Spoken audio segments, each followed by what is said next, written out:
Readings of Almighty God's words on the pursuit of the truth. How to pursue the truth. 24.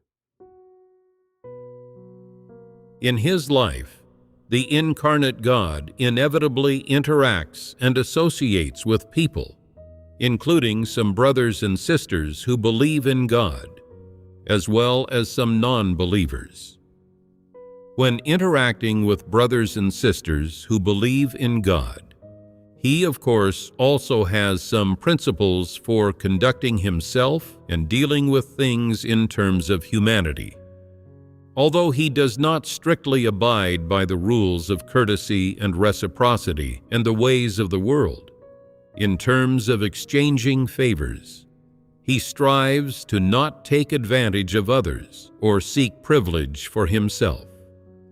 When some brothers and sisters spend some of their energy and time handling personal matters for me, I will find an opportunity to give them a small gift, pay them a visit, treat them to a meal, or do something else. This is not bribery. This is courtesy and reciprocity, and not taking advantage of others. As for the brothers and sisters with whom I haven't had any private exchanges, I've never given any of them gifts because they have status or have made contributions in God's house, nor have I given any of them things or special treatment because I value them or have a decent relationship with them. Such things have never happened. In short, when associating and interacting with people, I strive to not take advantage of them or seek privilege for myself. My special identity will not lead me to think, however I use you is appropriate, and you should accept it. That is an exaltation of you. I would not think like this. If you handle some personal matters for me, matters outside of church work, then I will remember this favor and repay you. On this basis, I will engage in the exchange of favors with you. Even less needs to be said when it comes to non-believers. If a non-believer has handled something for me and spent a certain amount of money, for one thing, I'll make sure to not owe them financially. I won't let them pay out of their own pocket. I'll give them however much money is needed. Additionally, in handling this matter for me, they took great pains, exerted plenty of effort, and did a lot of running about. So I must give them a gift out of courtesy, offer some compensation for the favor, and not take advantage of them. They do this work and make a living from it. I cannot let them suffer a loss or pay money from their own pocket because they handled something for me. That would be inappropriate. So, I don't seek privilege for myself in such matters. Of course, this isn't following the rules of the game. It's just that one must stick to the most basic ways of the world and courtesy and reciprocity. No exceptions can be made in this regard. If you ask someone to handle a matter and do not pay them, and always try to take advantage of them, this is a manifestation of having no integrity. What are my principles in these matters? If you want to get something done, and the plan they provide is suitable and you can afford their price, then go through with it. If you cannot afford it, then don't. Find someone cheaper to do it. Only do what you can afford. Don't bite off more than you can chew, and don't think about how you can take advantage of others. If you don't have the financial means to get it taken care of, then either borrow money, take out a loan, or wait until you've earned enough money to get it done. In short, figure something out yourself. You can't take advantage of others. If this is their profession, then when they handle something for you, you should keep your promise and pay them. This is perfectly natural and justified. Not taking advantage of others, not deceiving others, not owing others, not acting shamelessly, and not owing debts. This is called conducting oneself in a rule-abiding manner. When you're in difficulty, don't pour out your troubles to others. When you're poor, don't take advantage of others. When you're rich, don't flaunt your wealth. And do not put on airs because of your identity and status. This is my credo for interacting with people and handling matters. For example, sometimes I'll find someone to handle something for me. Let's say that normally this would only cost $1,000, but they want $5,000. Although I can afford this, I won't accept being cheated like this.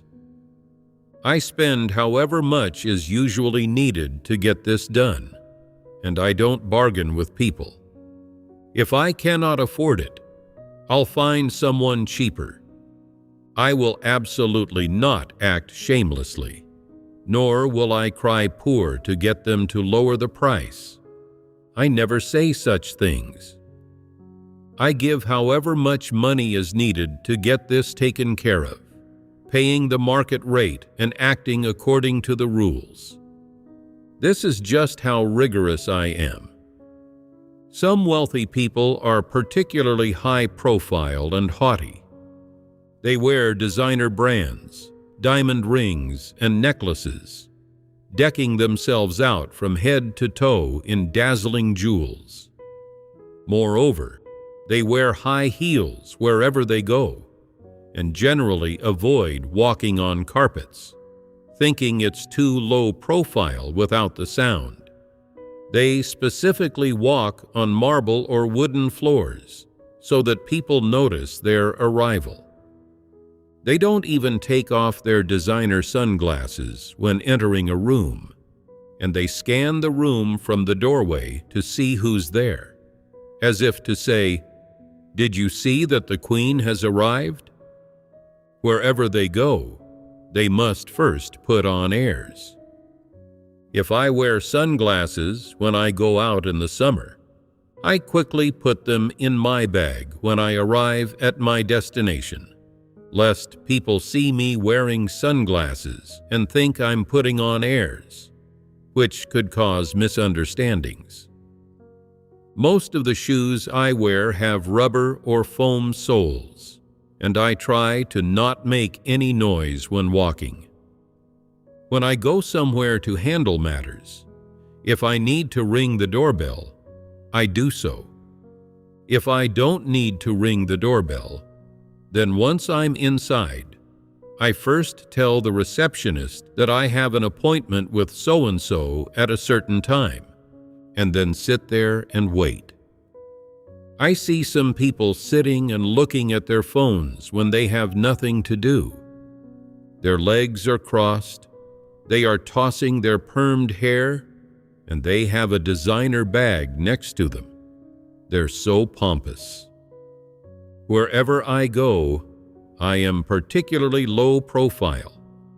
I find a corner to sit in, hugging my bag to my chest to prevent it from being snatched by bad people. I am cautious and keep a low profile. When it's my turn, I quickly go handle the matter without dawdling, trying to attract as little attention as possible. I follow the rules when handling things and do not owe people. Wherever I go, I keep my movements controlled. I don't want to attract anyone's attention. That is, wherever I go to handle something, I move quietly, never being so loud that I announce my presence. When interacting with non-believers, If they usually have certain rules for handling things, then I follow those rules. For example, the rule in such and such industry is that after someone handles a matter for you, you have to treat them to a meal. Going on the price of our transaction, the meal should generally cost about $15, so I treat them to a meal that costs about that much. Some people say, since you're treating them to a meal, spend a bit more money to show off. There's no need for that. Whatever their rules are, we abide by them. Do not overreach, and don't waste money just to show off.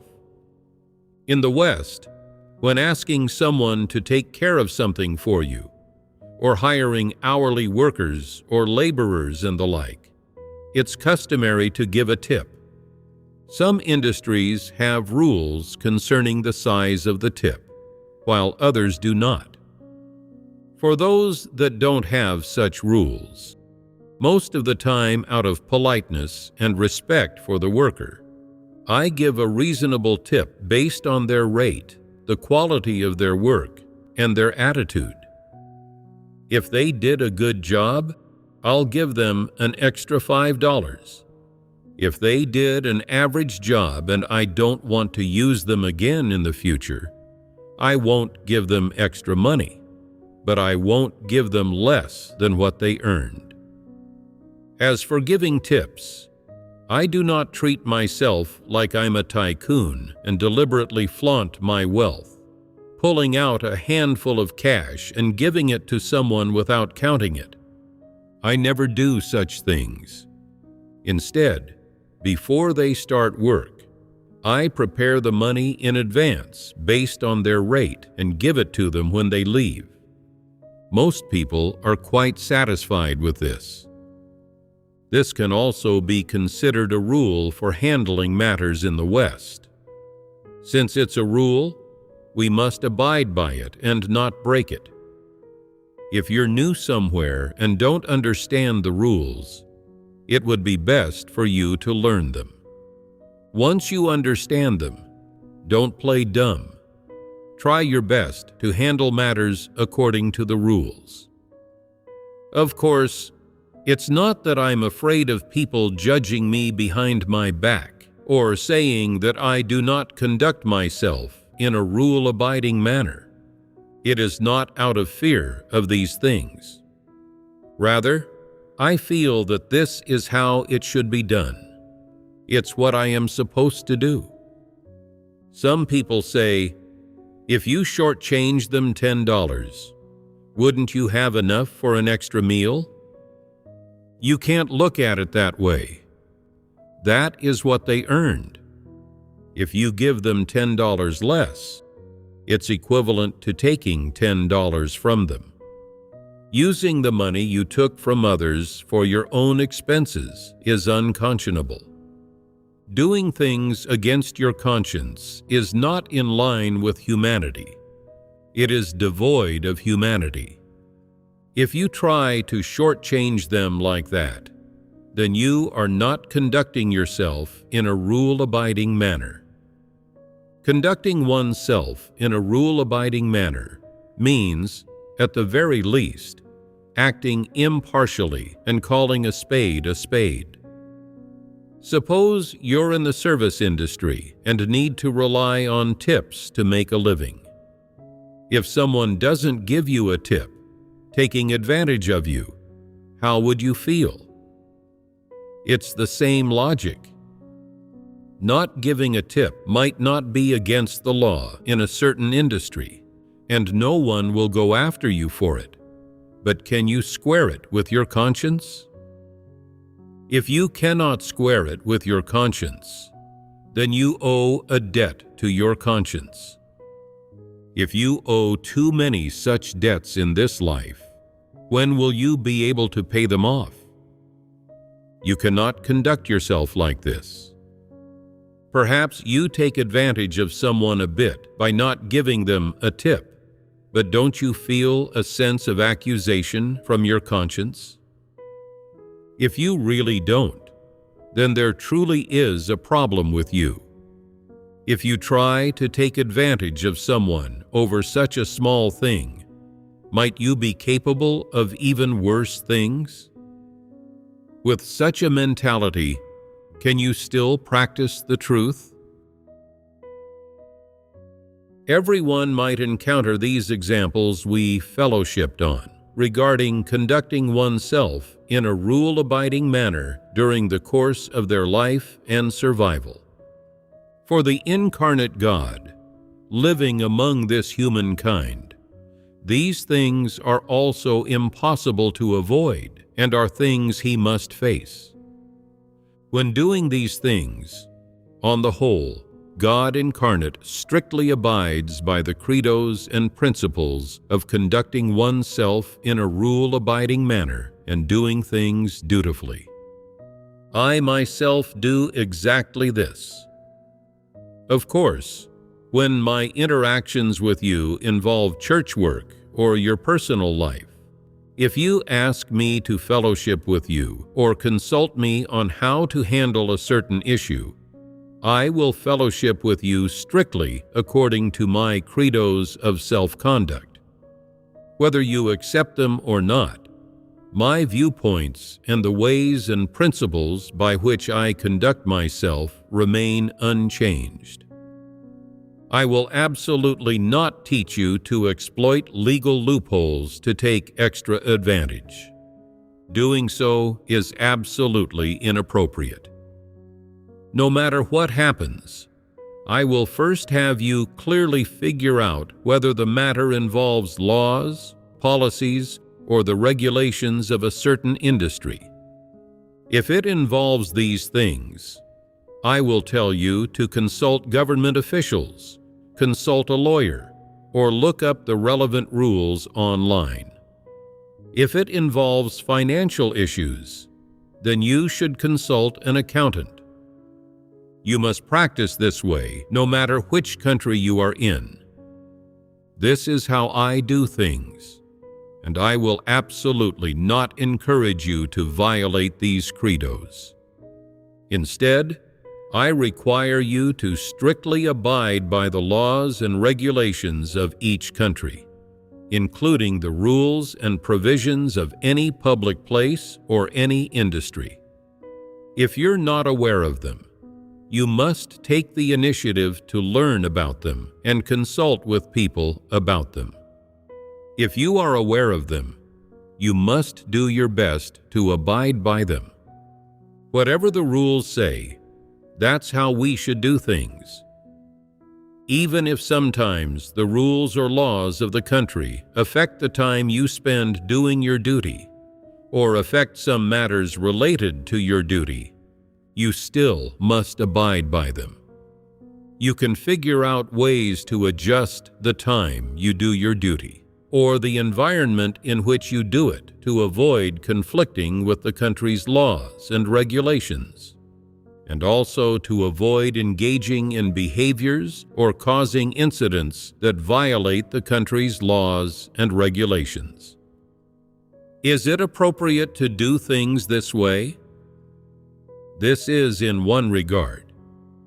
In another, regardless of which country's laws and regulations they are, and no matter whether they are reasonable or unreasonable, as long as they are explicitly stipulated by the government, and as long as they appear within the scope of my life and existence, I abide by and comply with them as much as I can.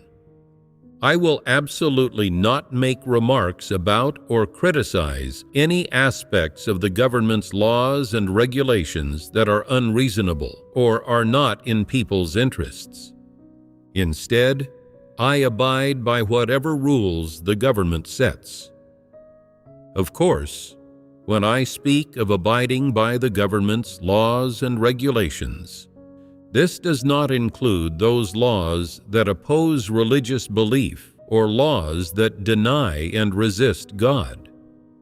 Rather, it refers to those laws and regulations that protect citizens' rights, maintain social order, and promote fairness, These are what people should abide by. No matter what thoughts people have in their minds, abiding by laws and regulations comes first. One should respect the country's laws and respect the rules and provisions of any industry. If you cannot adapt to them or you do not like them, you can avoid this industry or you can leave the country. But rationally speaking, if you live in a certain country or you have dealings with people in a certain industry, you should abide by the country's laws, by the provisions and directives of the industry or of certain special occasions and environments, and even by some moral norms. I strive to strictly abide by humankind's laws, regulations, and provisions, by some special rules and directives in public places, and by the basic moral and behavioral norms of humanity. I never make a point of my special identity and status, nor do I go against any law, regulation, directive, provision, and the like. I do not challenge them or intentionally break them and go my own way. Instead, I strictly abide by them. Behind this strict compliance of mine is a respect for their laws, regulations, provisions, and rules. This is also the principle one actually practices and abides by when conducting themselves in a rule-abiding manner and doing things dutifully. Perhaps some people do not understand what my attitude toward these things is. They might have some thoughts that are not in line with reality in their minds, or have some hollow notions and imaginings about my principles and credos for doing such things. Through fellowshipping like this, do you find there to be anything hollow here? Saying that there's nothing hollow means that my attitude toward these things is to treat them rationally from the perspective of humanity. I don't assume a position of superiority. I don't stand from the perspective of the third heaven, and I don't treat these things from the special status of having God's identity. Instead, I treat them in a very human way from a rational perspective. I never make a point of my identity as the incarnate God in the way I treat these things, nor do I ever avail of this identity to view them in a condescending manner. I never challenge these things, and I do not disrupt the country's laws and regulations or the rules of any industry. Instead, I strictly abide by these laws, regulations, provisions, and other such things obediently and dutifully. Even more practically, when it comes to interacting with people, I also abide by a very human principle. We have fellowshipped on some manifestations of the incarnate God, conducting himself in a rule-abiding manner. These might be things you have never thought of, or things you have never taken seriously. You might have a very hollow idea of these things, or, when you see, come into contact with, or hear about these things, you may be outright dismissive of them. However, these things are a reflection of the normality and practicality and the humbleness and hiddenness manifested by God's incarnate flesh. In addition, they are also the most normal and practical manifestations of his self-conduct when God's Spirit clothes himself in flesh and comes among people. Through these manifestations, people can better understand how the God in heaven views, treats, and handles the issue of conducting oneself and becoming a member of humankind. These credos and principles of self-conduct allow people to see and know that God doesn't do anything in a hollow way, that He does everything practically, and He practices according to principles in a practical way, abiding by the laws and regulations of humankind, and by the rules of the different spheres of human society. While abiding by these laws and regulations, God incarnate also has to perform His ministry and do the work He intends to do. Whether it's His living out of normal humanity or His doing the work of divinity, neither of these conflicts with or contradicts the other. The credos and principles of self-conduct exhibited by God in His normal human life display the normality and practicality of God incarnate. This is one aspect.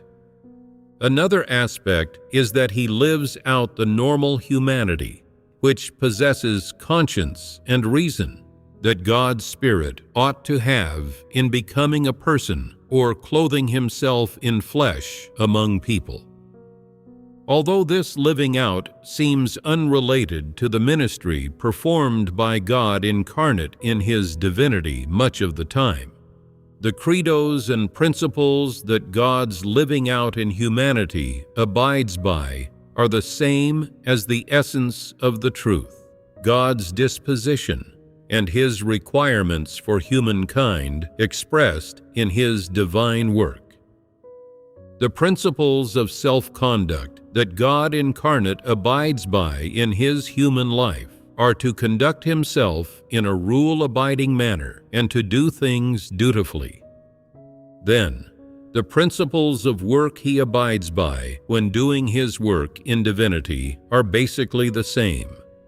He conducts Himself in a rule-abiding manner and does things dutifully. The principles do not change. Therefore, as far as God incarnate is concerned, His humanity and divinity are never separated. They are completely united. His divinity can be expressed through His humanity, and His humanity is a manifestation of a part of His divinity. Therefore, when God incarnate lives among humankind, His humanity and divinity that people can see during this period are not disconnected or separate. They are united. The living out of His humanity and the credos and principles of His self-conduct are, to a certain extent, overseen, influenced, and directed by God's Spirit. In another respect, it can also be said that He lives out His normal humanity that is possessed of conscience and reason. Only with such humanity can God's incarnate flesh shoulder the entirety of His divine work, the work that He ought to do in His divinity. Only with such humanity can God's incarnate flesh fulfill the ministry He is to perform, and perform it well. This is one understanding. Another understanding is that the ministry performed by God incarnate is achieved through such a humanity that possesses normality and practicality.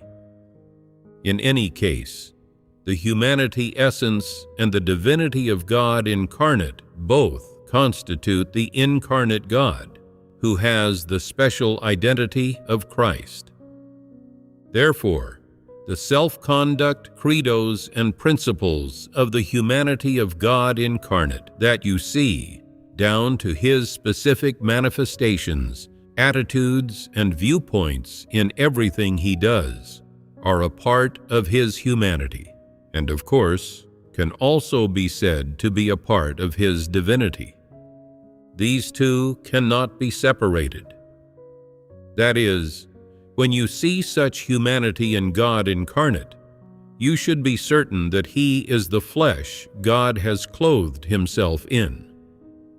Of course, when you come into contact with the truth expressed by God, while acknowledging that God incarnate has divinity, you should also acknowledge that his humanity is a part of God incarnate, who has a special identity. In any case, ultimately people are allowed to see this normal and practical side of God incarnate and the credos and principles of self-conduct he lives out, because these involve many issues God's flesh faces in his existence and life. Although these practical manifestations in God incarnate's human life do not rise to the level of the ministry he performs, or his provision of the truth, the way, and the life to people, these principles and credos of self-conduct are not disconnected from the divinity within God incarnate. Precisely because this flesh is God's incarnate flesh, and the flesh God's Spirit has clothed himself in, the normal humanity of this incarnate God can have such credos and principles of self-conduct. What this implies is that it's very difficult for any member of corrupt humankind, or anyone among corrupt humankind who has an advantaged background, identity, social worth, and noble status, to conduct themselves in a rule-abiding manner and do things dutifully. No one is an exception. Therefore, this aspect of normality and practicality is what the humanity of God incarnate has and is. And of course, it is also a part of what the divinity of God incarnate has and is. It's just that he expresses and reveals it through his humanity. If God incarnate boasted everywhere he went, always asserted his status, spoke grandiosely, felt he was noble, looked down on everyone and acted high and mighty, and always wanted to trample everyone underfoot, if he cursed anyone who did not bow down in worship, turning them to ashes, killing them instantly, or striking them down with his sharp gaze, then it would be difficult to say whether he actually had a divinity essence within him.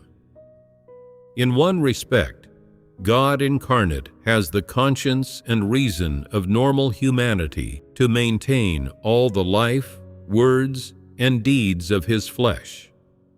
In another respect, his divinity is also at work within him, because divinity is, after all, his true life. If his humanity were as arrogant and self-righteous as that of corrupt humankind, would you say this person is God incarnate? Suppose a person always had supernatural manifestations, always thought they were a celestial being descended to earth, always had this feeling, and always spoke to people from on high, making people look up to their words and deeds. Suppose they always had supernatural and transcendent thoughts in their heart, being able to tell at a glance what happened in someone's past life, what evils they had committed, what things they had done, or how many times they had been reincarnated as a human or an animal. Furthermore, suppose this person always felt they were particularly noble, always had supernatural manifestations when speaking, and was attended by signs and wonders, making people feel they were special. Such a person would be abnormal. In one respect, the life disposition within them would be abnormal. In another respect, the life within them would not be the life of divinity. This is the only way to put it. Whether it be his credos of self-conduct or his principles for handling matters, everything the incarnate God reveals and lives out is particularly normal and practical. Look at the things I have said and the things I do in my life. Are any of them abnormal? Are any of them supernatural or unconventional? No matter what I am handling, you won't find anything unusual about me. I am not an unusual person. I am just a normal person. Moreover, my thoughts, views, thinking, and logic in handling every matter are not distorted, extreme, or supernatural. I am calm and even-tempered when interacting and associating with people. If people are willing to interact with me, I interact with them. If they are not, I do not try to cozy up to them. Do you find my thinking to be normal when it comes to interacting with people, handling matters, doing all kinds of things, and conducting myself? It's all normal. I have never called on you or incited you to oppose the government of any country, nor have I ever told you something like, "Believers in God all come from God. You all come from the third heaven. Do not fear this world. Trample this world under your feet. You are all victorious male children. Take up the iron rod to rule this world and rule this humankind. All things are under your feet." Have I ever said this? What have I said? That you must be rule-abiding in everything you do. No matter which country you believe in God and do your duty in, you must abide by the law and do things according to the government's regulations. You absolutely must not act recklessly and willfully. You must be cautious and not be dissolute. If you violate the government's laws and regulations, once a complaint is filed against you, it will affect your performance of your duty. I'm constantly nagging about this. Although it sounds rather mundane, it is very practical, because you have too little life experience and lack insight, and are very prone to making mistakes. You are believers in God. Your purpose in going to different countries to do your duty is to follow God's will and bear witness for God, not to set yourself against any country or any ruling party. You are just created beings who do your duties. You should submit entirely to the Creator's dominion, and you should submit to however God orchestrates and arranges things. No matter which country you go to, what kind of environment you live in, or which brothers and sisters' homes you stay in, you must be rule-abiding, helping out as much as you can. In addition, you must abide by whatever laws and regulations the country has. I repeatedly exhort you to not break the rules and not get complaints filed against you. If a complaint is filed against you, you should figure out what mistake you made, what regulation you violated, and why the complaint was filed. Learn your lesson so it doesn't happen again. If you do not learn your lesson, complaints will continue to be filed against you. My words in this regard are all solutions to problems based on actual circumstances. I'm telling you how to live, how to survive, and how to abide by the rules, so as to not bring unnecessary trouble to your own life and survival. No matter which country you go to, you are there to do your duty. First, you must integrate into the country and abide by its laws and regulations. You must not disrupt their existing order or bring them any trouble. Only then will they accept you and treat you as a member of the country, and only in this way can you settle down to do your duty. If you do not even abide by the local rules and do things that violate the rules, causing people to constantly complain and make trouble for you, to the point where they even loathe you and do not want you to live there anymore, then how can you even dream of doing your duty? No matter where you live, you must abide by local laws and regulations. Tell me, is practicing this way right? Is it beneficial to you in doing your duty? Practicing this way is very practical. Abiding by laws and regulations is basic common sense in real life. It's not making a big deal out of nothing, much less is it being overly sensitive. It's a principle you must abide by in real life. If something happens or a problem arises, we discuss the best way to resolve it and how to learn a lesson from it, so you can strive to make fewer mistakes or avoid making them altogether in the future, and be someone who conducts themselves in a rule-abiding and dutiful manner. Some people do not abide by the rules wherever they go. They litter everywhere, and from time to time they make a racket and disturb their neighbor's rest. Like wild animals entering a village, they affect and disturb the community environment, drawing disdain and antipathy from people wherever they go. I tell these people that they should strictly abide by local laws and regulations, and that they must follow the rules, and that only by conducting oneself in this way does one have normal humanity. Tell me, is my way of thinking and my jumping-off point in handling these matters correct? I do not do things that are lofty and grand, or abstract, or transcendent, or unconventional. I just correct and direct people regarding these minor matters in their lives, and the mistakes and flaws that appear in their lives, pointing out and rectifying their issues and giving them tips. For God incarnate is conducting himself this way practical? It is so practical.